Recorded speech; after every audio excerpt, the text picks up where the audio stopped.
my master's degrees are educational leadership, curriculum and instruction, have done lots of different things with that. And then in the pandemic, when the online course world exploded, I started taking online courses for different things. And I thought, oh my gosh, this course, they could do so much more if they would change this, or if they had this, or I wish why didn't I finish this course? I have this shame because I can't finish any of these courses that I purchased, but maybe it's not my fault. So then, I started just looking at that. And then I started helping entrepreneurs create courses and programs. And I also work with retreat leaders to develop retreats and creating a program that's optimized for learning.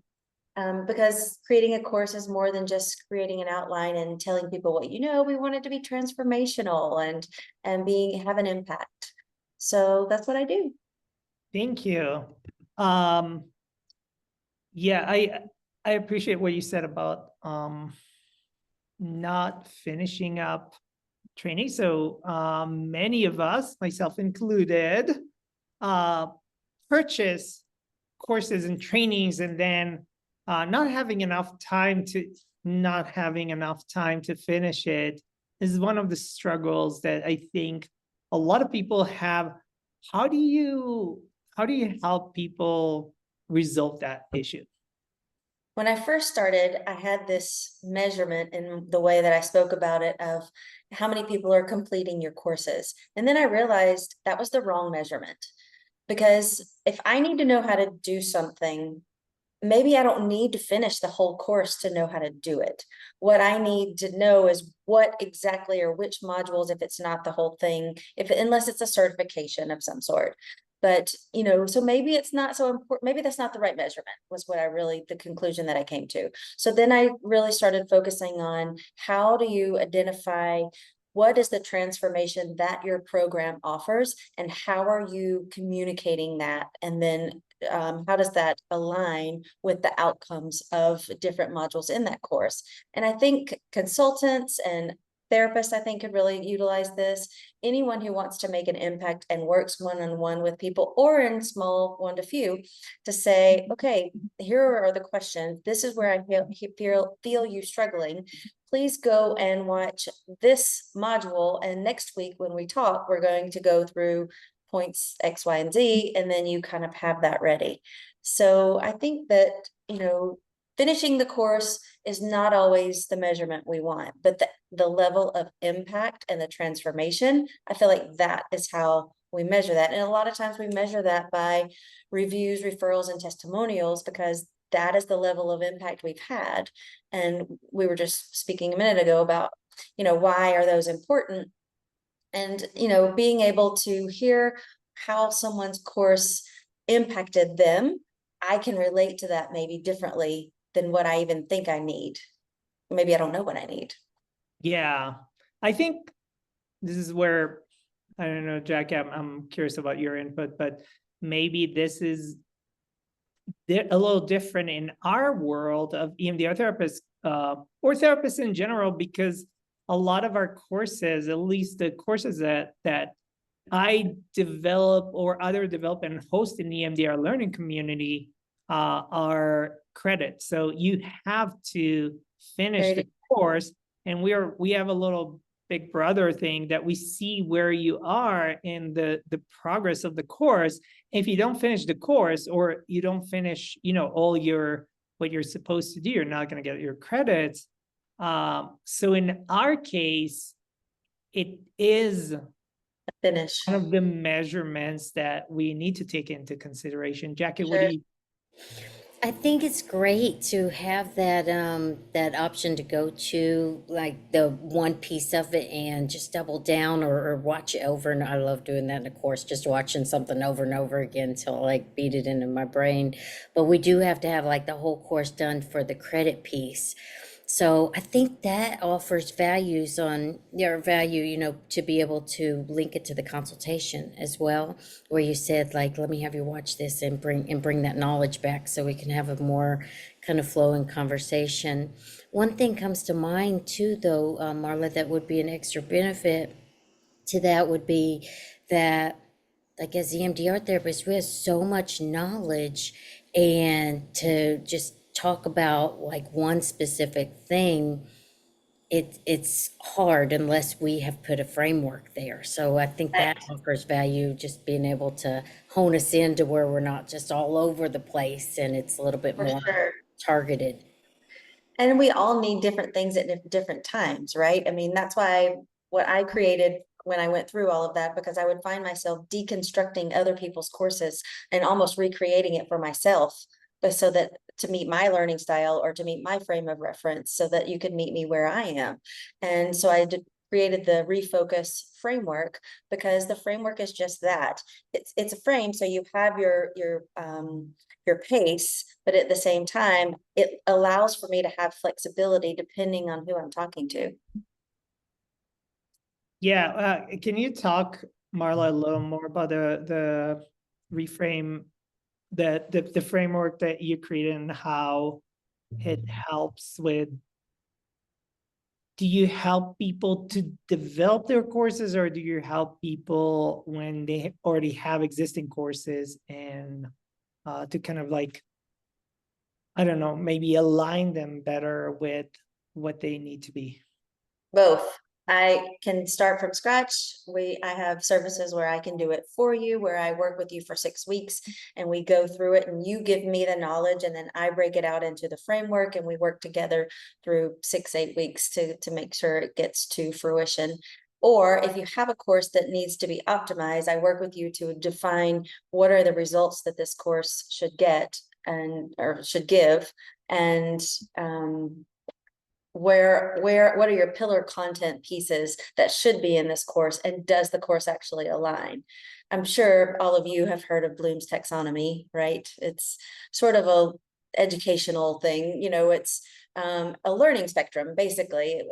I forget, Jackie, you might remember what is the scientist name that developed it? His last name was Bloom, obviously, but it's basically you take people through knowledge and understanding and analysis all the way to when they can create something, right? I mean, we all know this. Like I can read a book on how to change a carburetor, but until I actually do it myself, you really don't know if I can do it or not.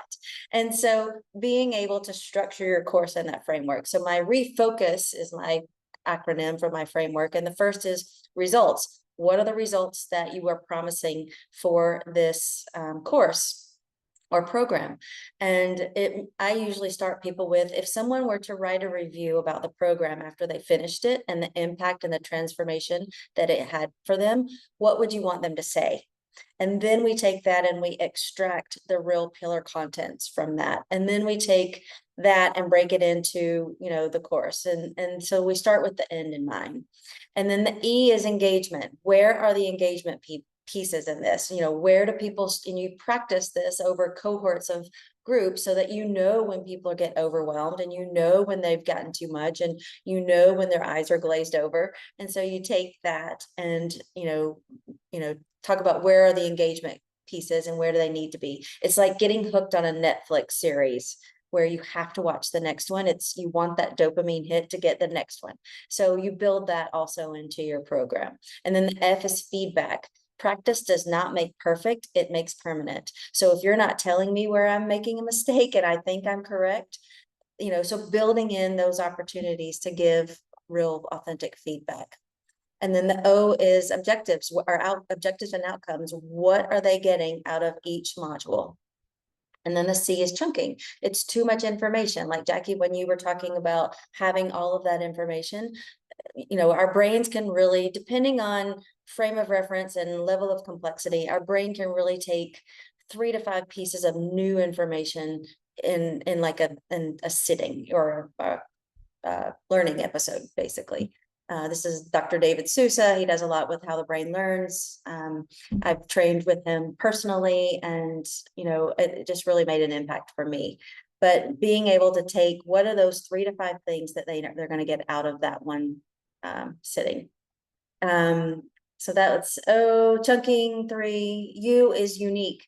Like I said, I deconstruct people's courses to make it work for me. So I don't learn by just reading something. I either need to hear it or see it or do something with it. It needs to be authentic. It needs to apply to my own situation. When I did my master's degree at Pepperdine, it was all real authentic work. So whatever we learned in the program, we had to go back into our jobs and practice it and then come back and kind of report back. So it was all really authentic. And then the last part is spiraling. Whatever that pillar content is, it weaves through every module so that you're deepening understanding through the whole thing. And that's it. That, You're muted, Rodham. that reminds me so much of like begin with the end in mind, like Stephen Covey's work about That's right. if you know what you want to create, then you're better off kind of knowing or know what the idea is. Then Right. what you create is a little more aligned with that. I'm like, Right. you know, along design. That's beautiful. So you like have a whole acronym and everything. Yeah, and it works. You know, at first it feels like it's a lot and it's overwhelming, but when you just stay within the framework, do what you can do, go deeper as you can, then it just tends to evolve. I'm working with a retreat leader who has a retreat next May in Ireland. And so we've just done the same thing. We just went through all of her content and structured it out. So now she has all 5 days of her sessions for training in Ireland. Oh, so you do live trainings too. It's not just recorded. You can like do like events and stuff like that. Right. And a lot And I'm of times, working with another entrepreneur who helps women get hosted or TED Talks booked on TED Talk stages. And so we're creating a cohort for her where we'll hopefully start in January, where she gets her clients booked on TED Talks. That's a good business. I have a client who is about to give his second TED Talk, and he works with this person who basically helps him from the beginning and develop the script and then book the TED Talk and coach him through the process. And he paid a lot of money for it. Yeah, they're like $10,000. More. He paid more. Really? Yeah. It's a lot.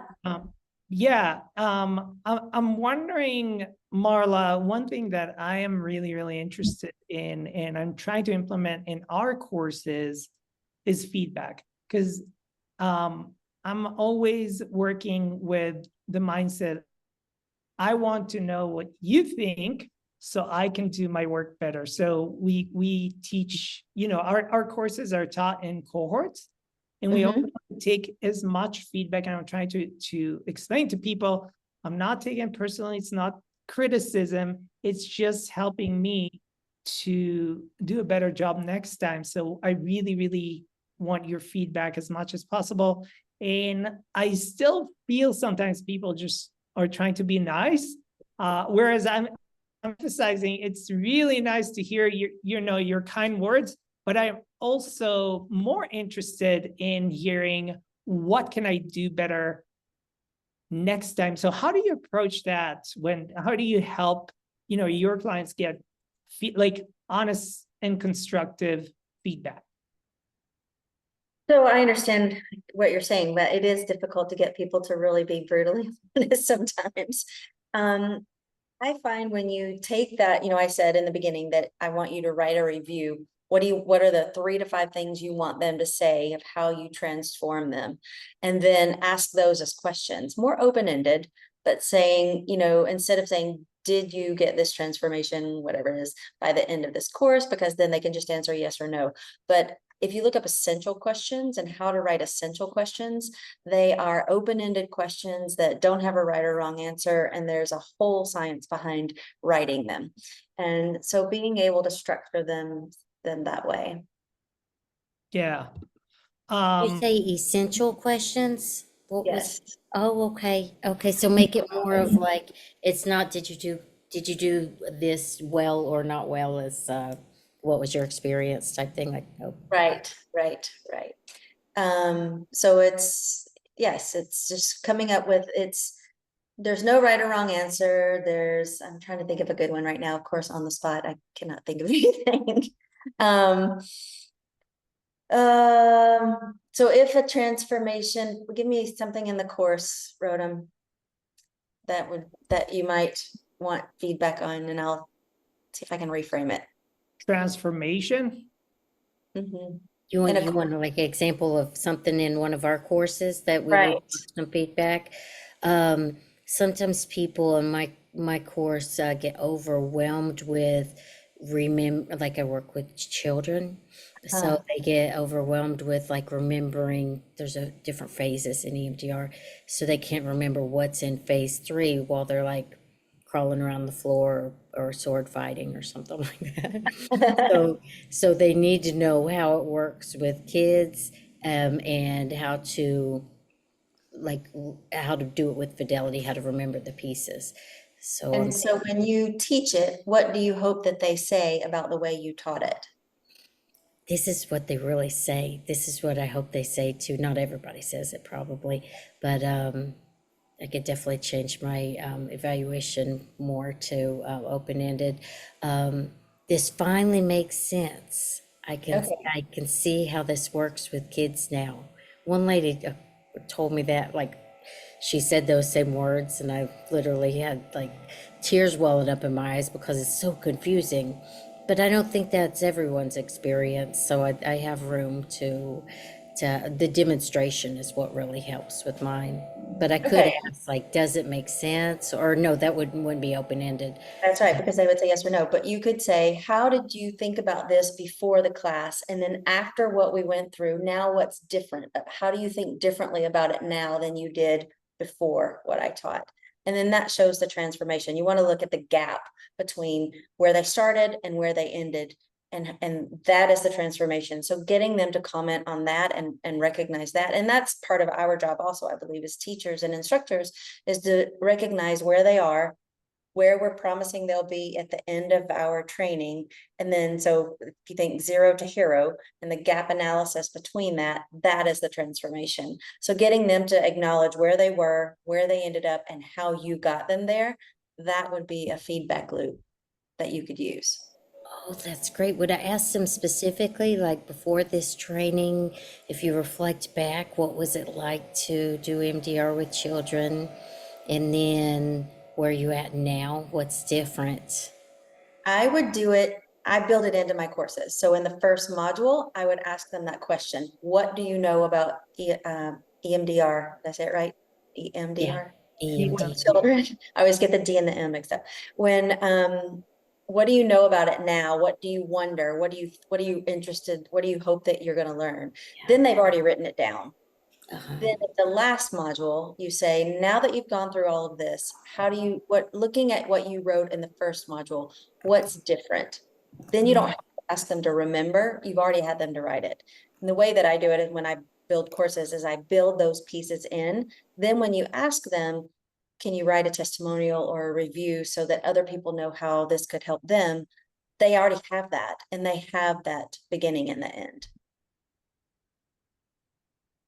Yeah, that's very cool. So there's a question from Julie in the chat, and we will open it for Q&A, and I hope everyone can turn their videos on in about 10 minutes, and then we'll take some questions. I think that Jackie and I will, I don't know what, Marla, you think about platforms, but I spent about 2 years going back and forth and doing research on platforms before I landed on Mighty Networks. But there's more and more platforms there, and it can be a little paralysis analysis. Exactly. That's exactly what I was going to say. Yeah. I think and I'll wait to answer unless you want me to go for it now. Yeah, no, you can go for it now. Julie, it's a great question and I get it all the time. And honestly, you'll hate my answer because I don't really have one. It kind of depends on, are you going to be doing it yourself, or are you going to have a network administrator or a course administrator who's going to do it for you? Is it going to be part of a bigger sales and newsletter, process? Like I use Go High Level because I can do my marketing out of it. It's all like business in a box, You And use what, Marla? What is it called? Go High Level. Oh, never heard of it. I have an affiliate link though, before anybody gets it. But it is more complicated. It's more, but you would want someone probably to manage it for you, because it is more robust and it does a lot more things. If you don't want all of that, I do think I've heard great things about Mighty Networks, and I honestly have not been in it, but another client that I work with, she loves it and she has Go High Level and she's still planning on using Mighty Networks. Kajabi, I know people that love that one too. That's another one that I haven't been in. Thinkific, Teachable, Experientify, those are all other ones that I find that are really good. And then I have one that I bought off of AppSumo, which is like, it was just, I don't think it was free, but it was super cheap. And I'm putting a client that I'm working with in Las Vegas. She has state, not grants, what do you call it? Contracts for early childhood centers. And so they go in and help early childhood centers make sure they stay accredited and are on this ranking on the scale of where they're supposed to be. So I'm helping them coursify their onboarding and orientation documents for their staff. And we're putting it in this course platform. Yeah, so I have probably too much to say about that, so I'll keep it short, but I spent about 2 years going between Kajabi, Thinkific, Mighty Networks, Circle, and I decided to go with Mighty Networks because I wanted a community first and not just courses. I think this is really important. That was important for me. Again, other people might have different priorities. Right. The other thing to keep in mind when you pick a platform is that these platforms constantly evolve. So Mighty Networks now is not what Mighty Networks used to be 5 years ago. Or 1 year ago. Or 1 year ago, right? Like they add all kinds of, now they've, and it's honestly, it's hard for me to keep track of what is like all the new additions and changes and all that. So, but I wanted a platform that is relatively easy to navigate, and I'm finding that for me, Mighty Networks is very intuitive, but not for all of our members. Some people get kind of like overwhelmed by it, and it's like looks like there's a little too much. So I have another user that is I'm the admin, but just to see what it looks like from, because my view is a little bit different. But yeah, I think that's the other, what I heard. I don't know. I'm not, Jackie, what do you use? Do you use what do you use? Teachable.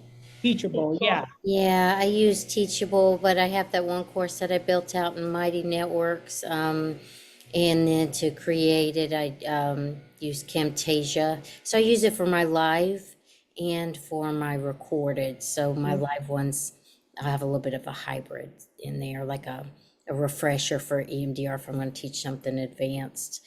Sure. And I think, we all have zone of geniuses, right? And so knowing what yours is and isn't is power. And, hiring like another client the one I'm working with for retreats, part of my job will be hiring a VA to manage all of that for her. So, because that's not what she wants to do, is manage her courses in the software, but just building that into your costs. Because you can get that relatively inexpensive. I have 5 full-time VAs from the Philippines. And it's very doable. Yeah. I think one obstacle that they're mowing the grass outside my window, so I'm not sure if you can hear that, sorry. One obstacle that I face is, like, I do have a VA, which I'm excited about. Rotom's like helped me kind of organize even just making that happen. But there's this difficulty.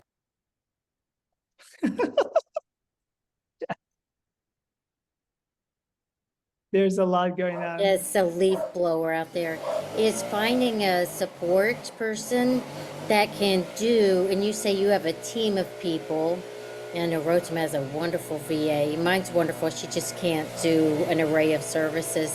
What are some tips you have for maybe someone who wants to create a course and is really busy with their clinical work, and they don't want to learn all the tech. How do they get a team such as yourself? Definitely, that is a great question. And I learned that really quickly because I am a geek when it comes to teaching and learning and curriculum and instruction and all of the things that went into that. And what I quickly learned is nobody else cares about that. They don't want to be an expert in that. So I really shifted the way that I do it. I really now just keep it, you give it to me, and I do more done with yous and done for yous now than I thought I would ever do. And it's just because of the level that I go into the teaching and learning, there's just no need for me to teach anyone how to do that. I mean, so I think finding a way to work with someone like me that can almost do it with you, and then I can, or what I would do is help hire a VA to manage it and do all the onboarding so that they can kind of keep it up and still continue to work with you. Oh, gee, bilingual English, Spanish. Yeah, that I can see where that would be difficult with the bilingual. My businesses are in Mexico. And I lived in Mexico for 14 years. And so I did need someone, and that always presented a challenge. Not impossible, because the language in the Philippines, there are a lot of really similar words. So it might not be as impossible as you think. Yeah, I can share that. So my experience working with VAs, I have a wonderful VA now that Jackie met. And Jackie, I've been encouraging Jackie to get her own VA, and I had Jackie join a few of my meetings with Jessica. And what I learned, I've done a lot of wrong things. So I learned from my mistakes. I used to get a VA and then dump everything right away on the VA. And that is a really, really bad way to just not get the most out of the person. And I learned that, and I just checked in with Jessica every time. Much for you? Is that too much for you? So we started with, I think 3 hours a week, and gradually increased it. Now we're at 20 hours a week, and she's absolutely phenomenal. And that's another thing, because some people are not and some people are, and you have to find that, the person who is, and she is really motivated, and she's, and I talked to her. This is another I think important tip. If you want to work with VAs, remember that you work with people, not with just someone who's just doing things for you. I'm generally interested in her life and life in the Philippines, and the concept of mental health in the Philippines is very different. Like, they don't. She's learning a lot too. I told Jackie I had her buy, and I paid for the book Every Memory Deserves Respect, because she's doing so much work for EMDR therapists. I wanted her to learn about EMDR. So I think it's important to find a person and to train them, and not dump, which I've done multiple times in the past, and it never worked. I can relate to that. I make those mistakes too. So, and I think that I agree. I did the same thing as you, Rotham. I learned how to onboard and not give too much, and learn their culture as well. And and I've created a little family with mine. I mean, I love my group, and I get feedback from them all the time that it's great. Things are great. And I think, that's one thing I also didn't do in the beginning, was work with my VAs in a way of giving them feedback, because they need it. And you get busy, but you have to really think of it as your team. And so now I build all of that leadership in, and they appreciate it. Yeah. I think one challenge that I've encountered, one of many, is that the VA is not a therapist. So sometimes it sounds pretty basic, right?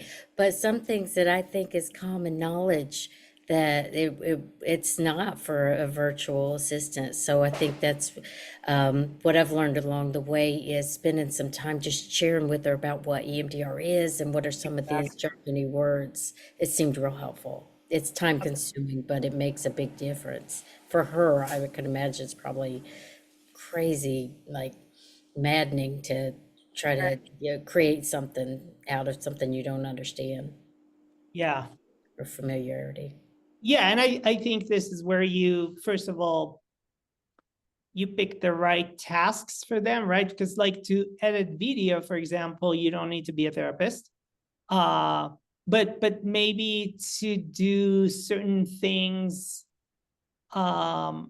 like breaking down topics of a conversation. So one of the things that Jessica does for me is creating the vlog posts, and then she writes a topic. So I review it before, and a lot of times she's spot on. She's been doing it for, I don't know, a couple of years, I think. So she's kind of she's learning about EMDR. She understands.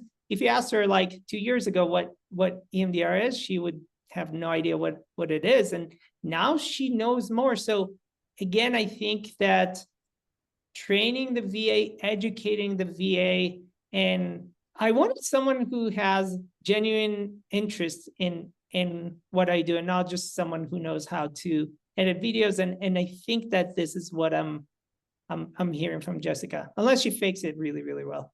I want to welcome you to ask more questions. We are a small group. Orain, I want to see your beautiful face. I haven't seen you in a while, so I know you're here, but your video is off. And Karen, do you know that you won the big giveaway on Friday? Did you know that? You're muted. I got your email. I'm really, it's very excited, and now I need the seminar on how to use it properly. Yeah. I'm still learning too, or like kind of like in development, but yeah. I mentioned it to somebody, and they were saying, "Oh, isn't everybody going to get dizzy?" I don't think so. Maybe some people, but it's like I just got my headset. So just to give you Marla and Jackie a little orientation. We had the biggest giveaway last Friday, and Karen won a virtual reality headset and 1 year 1 year membership to this company that developed an EMDR. It's not just EMDR, it's therapy tools for or tools for therapists, among them an EMDR application. So I'm gonna learn along the way, Karen, and I'll share with you. Yeah. Is it the Apple one? No, the Apple one is like $3,500. This is the MetaQuest 3S. So it's a new, they just released it mid-October. So Wow, it's really new.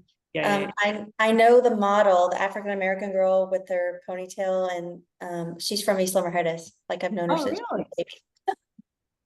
On the Cool. Apple. I use VR in my EMDR therapy a lot for phase 2, but I used it with one kid all the way through all the 8 phases. There's definitely some things to do and not to do. On my end, I knocked over a vase, broke it. How did you learn, Jackie?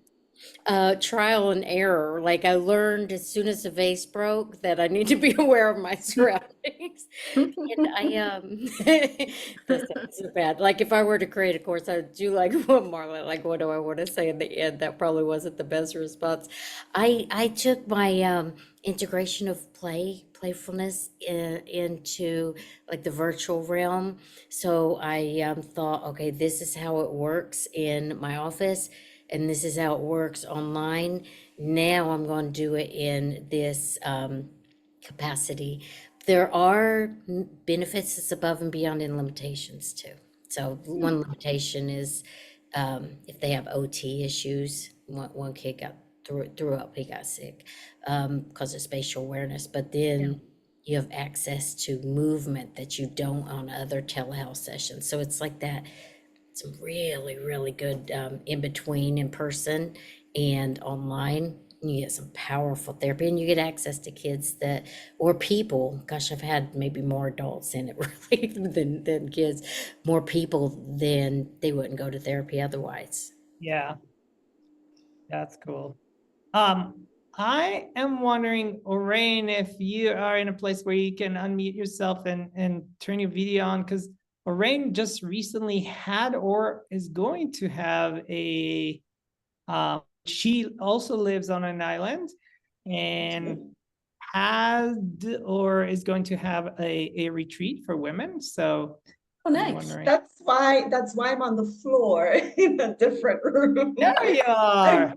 Yeah, hi. I'm covered in vanilla dust, and I have I just did all my everybody's box is getting chamomile tea in it. So Oh, I just did the labels for that. So yeah, Yeah, that's what mind I'm sharing- listening, and I'm Orain, doing sharing that. about your retreat. So I'm a highly sensitive person, and according to Dr. Aaron's research, up to about 50% of your clientele can be HSPs as well. So one of the things I decided to do this year was I've run retreats before, so this is nothing new to me. So I'm running a retreat, so it's 10 of us.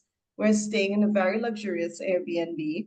I got an amazing workbook from Dr. Amanda Castle. She's a psychologist, so I got that. I got beautiful gifts for their boxes. We're gonna have a Qigong practitioner come. All food is catered, and we're just gonna be sitting down as women having discussions about being highly sensitive women in our country and the challenges, but also the beautiful gifts it brings. And then everybody gets a chance to share the way that they have been using their gift and the challenges, as well as everybody will probably pitch in and talk a little bit about what they do to offset some of the negativity, like how we deal with loud noises, how we deal with our partners, that kind of thing. So it's really women who are very excited to meet other women just like themselves. So yeah, it's gonna be fun. It's for 2 days, November 8th to November 10th. Okay, so it's you're almost there. I wasn't sure if you already had it or going to. How'd you learn, Orain, if you don't mind sharing, how'd you learn how to do all that? Like, sounds like a lot, like just all the logistics and all that. Oh yeah, I'm really organized. I'm one of those women. If you told me, Rain, I need to go on a trip, but I have to pass through Turkey, Australia, Japan, get through California, get up to Alaska and back to New York, and you wanted me to take care of all your taxis, your apps, your train tickets, your museum tickets, your boat rides, I want to do that. I love sitting down and organizing and figuring out how to get over this hurdle, how to do this cheaper, how to use an app for that. Of organizing. So I'm really good at organizing. Yeah, cool. I have it's a little bit, somebody may need to see me about how organized I am. I think it is a problem. I need a course in organization. That's I know, me too. I think that a lot of us therapists, we're very right brain. So we're not like, I don't know, I can speak for myself, like the step by step can be hard, which is where I can see the value of having Marla or Orain, one of you, in my life, because my brain is like going from here to here to here. Like it's just like connecting the dots, which is, you know, its own advantage, but sometimes you need a step by step. So is that part of what you're helping Marla with to your clients, just like with kind of break down step by step? Well, I love, Orain, what you said, because I also have refocused retreats. And so I work with retreat leaders to plan their retreats and coordinating. And that's what I do with my Mexico businesses all the time. But it is a lot of what we do when we create courses together is, you know, you just get to be all over the place, because I have this graphic and I don't have it up, but I'm sure you've seen it, where there's a big scribble line and then there's a, you know, well, the first one is point A to point B, and it says what people think course creating looks like. And then the one underneath is a scribble, point A to point B with scribbles in the middle, and what creating a course actually looks like. Because it is, you have to kind of be all over the place, but you do need someone to pull you back in and keep you focused on what is it that you're trying to get, what is the transformation you're trying to achieve with each module or each session. Yeah, and I can see that in retreats even more, right? Like people, because people spend a lot of money on Yeah, and time. retreats, and they want a transformation. For sure. And when you don't, like Irene was saying, like when you have all of those details and those T's crossed and I's dotted, it makes the focus be about the transformation, not about which car am I supposed to take where, because all of that is taken care of. And then you don't have, it's like what we do with children in early childhood. We teach them to sit in a circle and how to do all these things, not to control them, but because when that zone of proximal development, when they do get into first, second, third grade, they can focus on the content because they already know how to manage behaviors. And, it's just a process. Yeah. It sounds kind of like that middle of like between rigidity and chaos. You got to be able to have everything organized enough to do it, but then you have to have this creativity that has flexibility in there too. I And think those are two different skills. yeah. Yeah. So Well, I would love to know how many of you have programs that you're using with clients or with students. Tell me about what you're doing already or what you want to do. I'm neurodivergent, so I can relate. just doing like something like all that you just talked about. Like I like lots of ideas, but like how do I get the rubber to meet the road is like in a rain. Like yeah, my brain doesn't exactly work like that. So one of my really special interests and special focus is on neuroplastic or dysfunctional pain and chronic health conditions. And so I've done a lot of training outside of EMDR as well as within EMDR for all sorts of things. And that's what I really want to focus on. I want to focus on that. I would like to create some modules and trainings for consultees so that they have some of the basics before they come to consultation, because, it's not like I can just say, here's a pain protocol, do this. And then also for clients. And so that's what I want to do, and create some manuals. And I don't know, that's what I'm thinking right now. I think that sounds like a great idea. I had a client that was John Maxwell Leadership. That was what he worked with consultants and helped them with leadership. So he had this 15 laws of leadership, and he worked with clients, but he didn't want to have to do the same thing with them over and over, like every time he had a client. So we put all of it in a course. Each one was a module. And when any specific client was struggling with any of those 15, he would just direct them to the module that they needed. And so he would meet with them. He met with them weekly. And then he would say, okay, before we meet next week, just go through this short module. And he would give them an assignment. And then the next week, it made their conversation so much more productive because they skipped through instead of you going through it live every time. But I agree with you, Julie. You do still need to meet with them and meet them where they are, because everybody's not the same, right?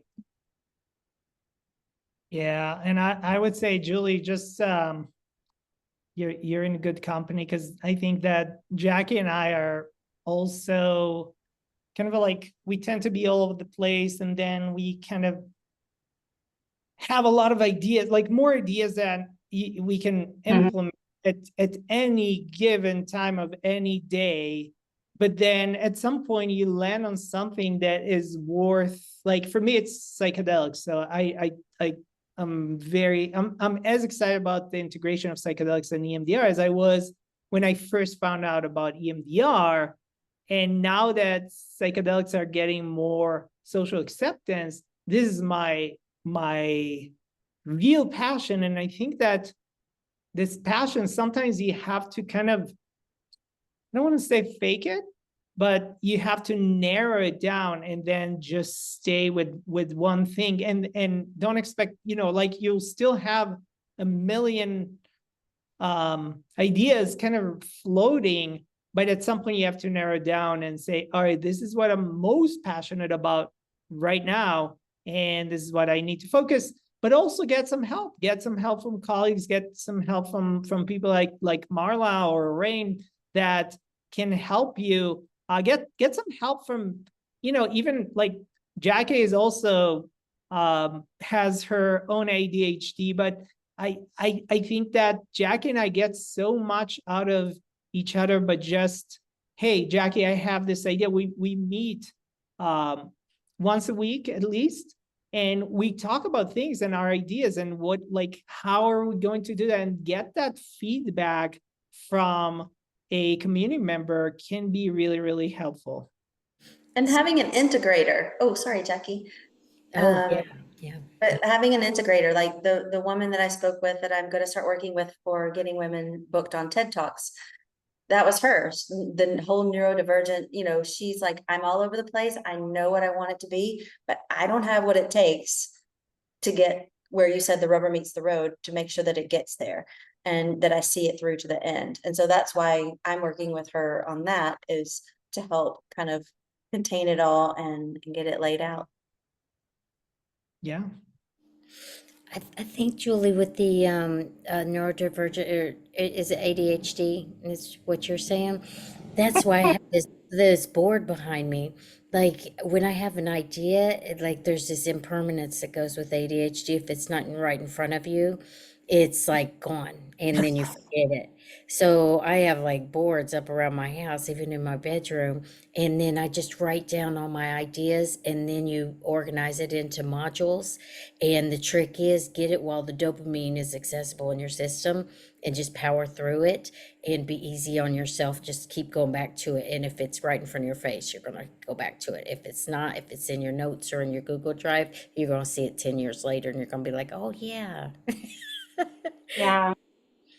This is super helpful. Thank you. I've been trying to use AI more and more, like talking into like a transcription thing or something, so that like when it's happening, yet like you said, when I'm moving throughout my day. And I just appreciate everybody's support. And yeah, I'd like to hear even more, Marla, about what you offer as well. Thanks, everybody. Yeah, of course. I literally asked Jackie last week if she had a world without ChatGPT or losing one of her lungs, which one would she choose? Because AI can be helpful, but it can also be a rabbit hole. I think that we can use it in a smart way, but not like expect AI to do everything for us, but it can definitely be very, very helpful. Karen, I saw your message about pre-contemplation. Yeah, that was being funny. If you can share, and if there's anything we can do to support. Oh, that's so sweet of you. I'm just being very open to learning about this. All the exciting things that people can do and spin-offs. I'm about 2 years into learning EMDR, being certified. So the whole world is in front of me, and I thought I'd just show up and see what people are doing. I mean, outside of EMDR, I do some training, but it's through an organization with a very strict protocol. So I'm playing around as I'm hearing people, even if Marla could help me kind of fine tune and make it so much more meaningful or whatever, that there's a lot of challenges even with that. But I like being more, putting that aside and being totally open to this conversation, which is very exciting. So. And I think that's the importance about having the framework, is because it keeps those of us contained. Because I don't know about you guys, but I can go off on lots of different, tangents. And so having that course helps me stay contained in a module or in a course and following a track, which is very difficult for me. But I think being able to have someone to help do that, or an integrator, or have someone to, that way you stay in your zone of genius and you let someone else stay in theirs. So given that, Marla, I'm gonna just ask the question directly. If somebody had a very strict structure, copyrighted, but somehow you're supposed to make it your own, have it come alive. People come with all kinds of assumptions. I'm learning that the interview for this, because it's training therapist, is essential. And not everybody is right for that kind of program. I don't want them to be disappointed. I want them, you're talking about feedback, but how to ask the questions and so on. So they'll be happy at the end of what they got and what they invested in. But how would you like help somebody who had a very set, defined protocol? Well, obviously, that's not where I necessarily am going to be a year from now, but that's, as I'm hearing, that's where I am. Where you are now.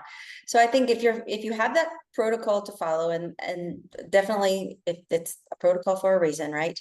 So I think you would definitely take that. Where in that do you have liberties to personalize that for your client and identify those and identify where it needs to stay the same, where you have some leeway? Because the you in my refocus is unique because we don't all absorb information the same way, obviously. So where do you have that opportunity to share that information? Does it need to be shared verbally? Does it need to be shared visually? Does someone need to write it in a scenario? Does someone need to, how there are ways to deliver it that I think could make that more manageable for different people. Because I think knowing, and there are tests that you can, not tests, but analysis that you can give people before they start a course. Which do you prefer? Back when I was in the classroom, we would have, this is what I want you to learn. Here are the 8 different ways you can show me that you understand. You can make a diorama, or you can make a video, or you can make a skit, or you can write a paper, or you can make a video. You can do all of these different things. All I really care about is that you get to the transformation. Cool. So Marla, you have a special offer for our community members. Do you want to talk about that? Sure. So normally when people have a program, and I might adjust this a little bit, so I'll give you 2 offers. The first offer, where if you have a program already that you want me to go in and audit that, let me pull that up really quick. It's for the first couple of hours, we go through it together and we review it and we establish what is your pillar content, what are the big main ideas, what are the challenges, and review that program, and then identify what's working and what's not working and potential opportunities. And then I would take it on my own individually and spend 3 to 4 hours. And this could be over a week or a number of days, whatever we needed. And then I do an in-depth of your program and I compare it to my own refocus system. And then I put it back together for you and send it to you and say, okay, here's the report of what I think. Take what works, ditch what doesn't, and let me know what you need. Normally I charge $500 for this, but for anybody in this group, I have a coupon code for 50% off through November 28th. I also have a 6-week program that I do. I need to look. I think I have it right here. I'm gonna see if I have something less than that set up. That's, I think, the lowest one that I have, where it's pretty much a done with you. So if you wanted to start from scratch, create your program for 6 weeks, one-on-one. We have a one-on-one meeting every week. And then walking you through, auditing what makes your program different, identifying your pillar content, developing who it's for, so that whatever the course you're making is, the audience for that. You're not going to give it to the wrong type of person who doesn't need that. You're building for that and you're building that journey. That is typically $2,000. I could do that one. I could do that for $1,500. or just for your group. I'm just randomly saying that right now, but sure. Are there any links that you want to share? You can drop them in the chat now. I will. Yeah. I don't have one for the start. Yeah, from- 1500, you're not ready Right. for, yeah, that one. This is the audit. Okay, And here is and I'll send all this to Jessica and she can send it in the email. excellent. And then for everyone who's watching this later, the links will be under this video. And the audit, both are good through November 28th. So, but this is the discount code for the audit. EMDR audit. And Cool. I'll have that in through 50% off of the audit. And then instead of 2,000, I'll do 1,500 for starting from scratch, hand holding 6 weeks one-on-one with me to create your program. Cool. Thank you so much, Marla. Thanks everyone for joining. Thank you, everyone. Boy, that sounds amazing, Marla. Yes. Well, and if Marla, anybody thank has you for your questions- generosity. Absolutely. I love this. So I love helping other people. And I think you guys are doing really great work. And I just want to see you have the opportunity for more impact, because I think you do. I think I've done the Google Universe, I mean, not Google, YouTube University on the EMDR so now I'm all in a rabbit hole. Thank you, Marla. Thanks, everyone. Thanks, you guys. Bye. All right, Bye. thank you.